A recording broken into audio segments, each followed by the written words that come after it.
இந்த மழை காலம் வந்தாலே சாந்தமா இருக்க நம்ம பல்லெல்லாம் ஸ்லீப்பர்ஸ் எல்லாம் மாறி சென்சிட்டிவிட்டியோ இல்ல பெயினோ கொடுக்குதே. அது ஏன்னு தெரியுமா? தென் அதுக்கான ஹோம் ரெமெடியும் இந்த வீடியோ கடைசியில சொல்றேன், ஸ்கிப் பண்ணாம பாருங்க. இதுக்கு 3 முக்கியமான ரீசன் இருக்கு. பேராமெட்ரிக் ப்ரெஷர் சேஞ்ச், அதாவது நம்ம அட்மாஸ்பியர்ல இருக்க ப்ரெஷர் சேஞ்ச்னால நம்ம ஃபேஷியல் போன்ஸ்ல இருக்க சைனஸ் ரீஜன்ல இருக்க கேசஸ் எக்ஸ்பான்ஷன் ஆர் கன்ட்ராக்ஷன் நடக்கும். இது மூலமா சைனஸ்க்கு டைரக்டா ரிலேட்டடான அப்பர் டீத் எல்லாம் பெயின் கொடுக்கறதுக்கான பாசிபிலிட்டிஸ் இருக்கு. மைக்ரோ ஆர்கானிசம் அண்ட் பாக்டீரியாஸ், இந்த கோல்ட் அண்ட் டேம்ப் கண்டிஷன்ல இந்த மைக்ரோ ஆர்கானிசம் அண்ட் பாக்டீரியாஸ் ரொம்ப வேகமா மல்டிப்ளை ஆகிறதுக்கான சான்சஸ் ரொம்ப அதிகம்.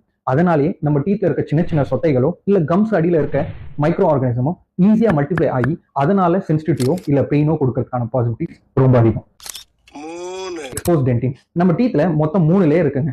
அதாவது எனாமல், டென்டின் அண்ட் பல்ப். இந்த எனாமல் பல காரணங்களுக்காக தேஞ்சு போயிருந்தாலும் அடியில இருக்க டென்டின் எக்ஸ்போஸ் ஆகிறதுக்கான வாய்ப்புகள் அதிகம். இந்த டென்டின்ல சின்ன சின்ன மைக்ரோ டென்டினல் டியூபிள்ஸ் ஒன்று இருக்குங்க. அது டைரக்டா நம்ம டூத் நர்வோட கனெக்ட் ஆயிருக்கும். இந்த டென்டினல் டியூபிள்ஸ் உள்ள கோல்ட் ஏர் பாஸ் த்ரூ ஆகும்போது அது அண்டர்லைன்ல இருக்க நர்வ் ஸ்டிமுலேட் பண்றதுக்கான சான்சஸ் ரொம்ப அதிகம். அதனாலேயே சென்சிட்டிவிட்டியோ இல்ல பெயினோ வரதுக்கான பாசிபிலிட்டிஸ் அதிகம். தென் இவ்வளவு நேரம் வெயிட் பண்றதே அந்த ஹோம் ரெமெடிக்கு தானே சொல்றேன். ப்ராப்பர் ஓரல் ஹைஜீன் மெயின்டெனன்ஸ், அதாவது மார்னிங் அண்ட் நைட் 2 வேளையும் ப்ரஷ் பண்ணணும், ஃப்ளாசிங் முக்கியமா பண்ணணும்.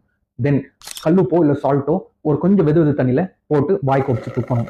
ரொம்ப கூச்சம் இருக்குன்னா anti sensitive tooth paste use பண்ணணும். பட் இதெல்லாம் டெம்பரரி சொல்யூஷன் தாங்க. பெர்மனண்டான சொல்யூஷன் போய் உங்க டென்டிஸ்ட மீட் பண்ணிட்டு அதுக்கான ட்ரீட்மெண்ட் எடுக்கிறது மட்டும்தான்.